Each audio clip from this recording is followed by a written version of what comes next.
தேவனே நான் ஓமதண்டையில் இன்னும் நெருங்கி சேர்வதே என் ஆவல் பூமியில். லூக்கா 10:31-32. அப்பொழுது தற்செயலாய் ஒரு ஆசாரியன் அந்த வழியே வந்து அவனை கண்டு பக்கமாய் விலகி போனான். அந்தபடியே ஒரு லேவியனும் அந்த இடத்துக்கு வந்து அவனை கண்டு பக்கமாய் விலகி போனான். குற்றுயிரா அந்த மனுஷன் கிடக்கிறான்.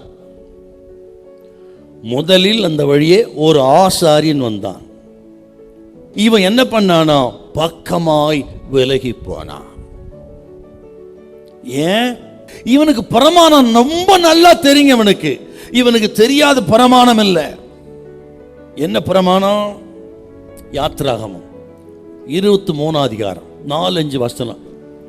ஒரு சத்துருடைய ஆட்டை மாட்டுக்கே இரக்கம் செய்யணுமா சார்?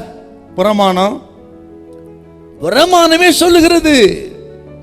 சத்துருவின் ஆடு மாடு கூட நீ ஈனப்படுத்த கூடாது என்று சொன்னால் ஒரு மனிதன் பேரில் நீ எவ்வளவு இரக்கம் காட்டணும்? அந்த இரக்கம் என்கிற விஷயத்துல இவன் அடிபட்டுட்டான். அடுத்தவனுக்கு இரக்கம் காட்டல, டோட்டல் பிரமாணத்தையே மீறிட்டான் சார் இவன்.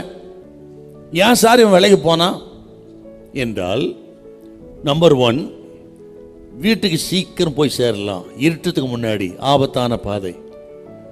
எவன் எப்படி இருந்தா நமக்கு என்ன? நம்ம சேஃப்டி தான் ரொம்ப முக்கியம்.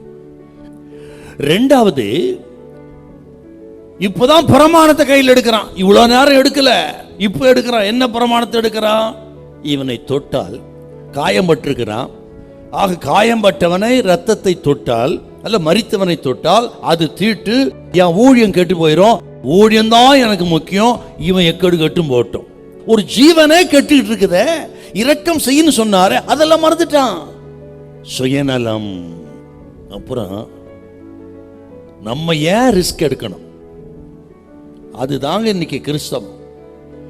நாம் ஏன் இவனுக்காக, இவன் யாரோ, இவனுக்கு ஏன் நம்ம ரிஸ்க் எடுக்கணும் என்று பாதிக்கப்படாத கிறிஸ்தவனுக்கு அடையாளம் இந்த ஆசாரியன்.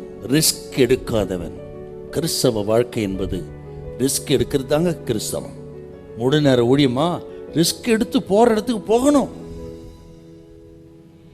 சில உபதேசங்களை ஃபாலோ பண்றதுக்கு பாதிக்கப்பட வேண்டியது இருக்கும். கிறிஸ்துவ நிமித்தம் பாதிப்பு வரும். பயப்படாதீங்க, கர்த்தர் நம்ம அம்போன்னு விடவே மாட்டான். 2வது, லேவியன் ஒருவன் வந்தான். அவனாச்சும் பார்த்துட்டு அப்படியே போனான். இவன் கிட்ட வந்து பார்த்து விட்டு போயிட்டான். ஆகவே தேவ பிள்ளைகள் அந்த போலியான ஆசாரியனை போல லேவியனை போல இராதபடிக்கு நல்ல சமாரியன் அவர் சுபாவம் நமக்கு இருப்பதா.